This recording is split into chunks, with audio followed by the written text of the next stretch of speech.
For this video, we are going to cover a new release in AI, generative AI. We're talking about the Adobe Photoshop beta. They've introduced some generative AI components into their beta product. And so I downloaded that product and I've been playing around with it. So let's go ahead and dive in. I'm gonna pick a photo here. And you can see this is just me at the office. And right away, you'll notice that across the bottom, you can do some pretty cool things. I can select the subject, right? So I didn't have to really do anything. It's identified the subject and it's cropped it out. One thing you'll notice, because I was wearing AirPods, let's see, it didn't really capture those, but I can use, typical Photoshop tools and kind of expand the selected area. Also, I guess the wood is kind of similar color as my beard. So definitely not perfect, but did a pretty good job of just grabbing that. And I can start, you'll see generative fill here that I can start playing with. But for now, I'm gonna deselect because we're not gonna dive in. The next is removing the background. On a higher contrast photo, this works really well. In this case, it's not the best. It chops my ears off, but you will notice it did a pretty good job around my shirt line. Pretty solid. I'm gonna undo that though, because I'm gonna start to use one of their other tools, which is a touch-up feature. And let's see, the remove tool. So I'm gonna come over here and start to zoom in, and let's imagine for a second, I wanted to clean this photo up. Perhaps I was gonna use it as a thumbnail for a video, and I wanted to remove some of the really just excess noise that's in the background. I love a good bookshelf, but let's get rid of some of this excess noise. So I can just highlight what I want and poof, like magic, it's gone.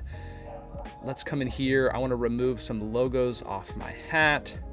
Let's see if it does this here, right? So all I'm doing is highlighting it with the remove tool, and then it's just removing that item. So let's see if it can get this pine cone, right? So we're gonna try some bigger stuff here.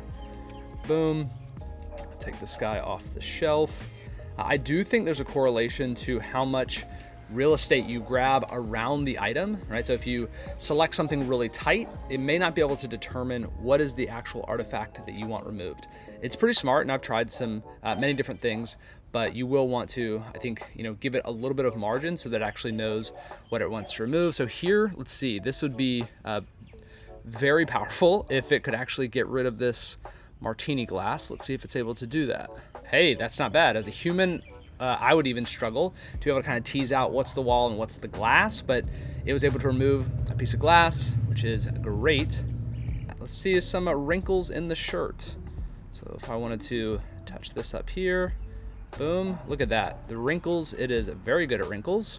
Yeah, so it starts to remove some wrinkles. You'll see this side of my shirt has been untouched, and then this one here is starting to look pretty sleek. Now, let's use the select tool. So if I want to do something here, select, add glasses.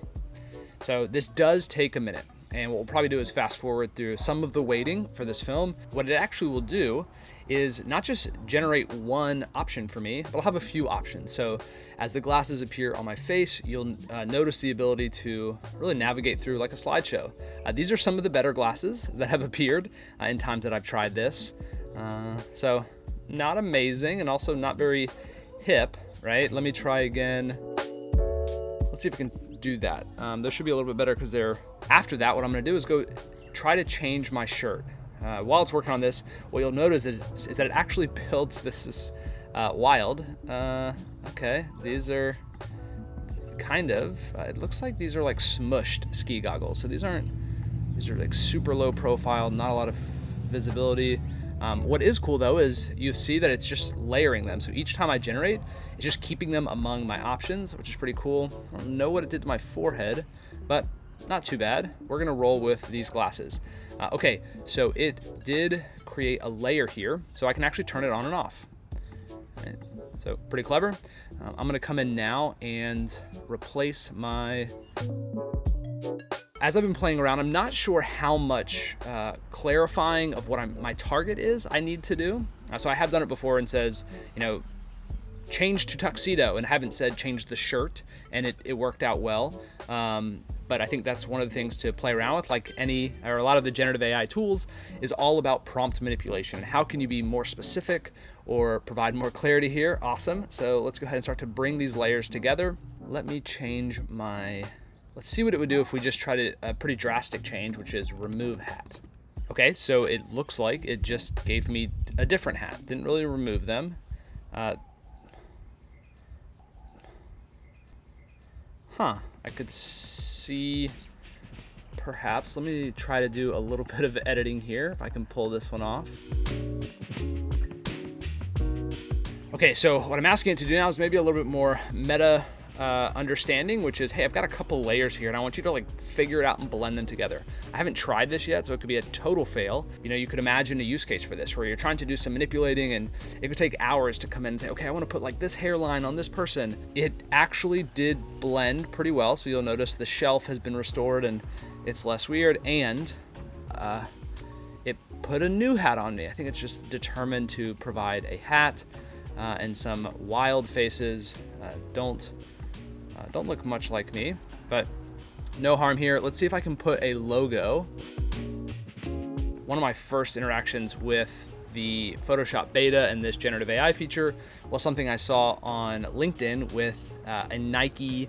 You know, somebody went in and just added a bunch of Nike logos to stuff. And interestingly, when I tried it, maybe because I don't have a certain library they're trying to use, it's not giving me a Nike logo. It looks like it tries to create a Nike logo, or I was speaking with somebody from South Africa recently, and I guess their father had was always frustrated with Nike because they said, why is it not pronounced, we don't call it Bikey, so why isn't it just Nike, which I thought was pretty funny.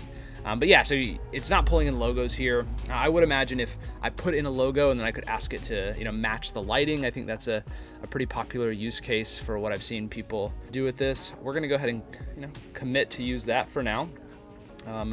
Nile. Great. Yeah, so another kind of strange thing with this generative AI is it's actually like grabbing and creating a layer out of the whole section, and instead of just building something kind of transparently sitting on top of the hat, it's very fixed.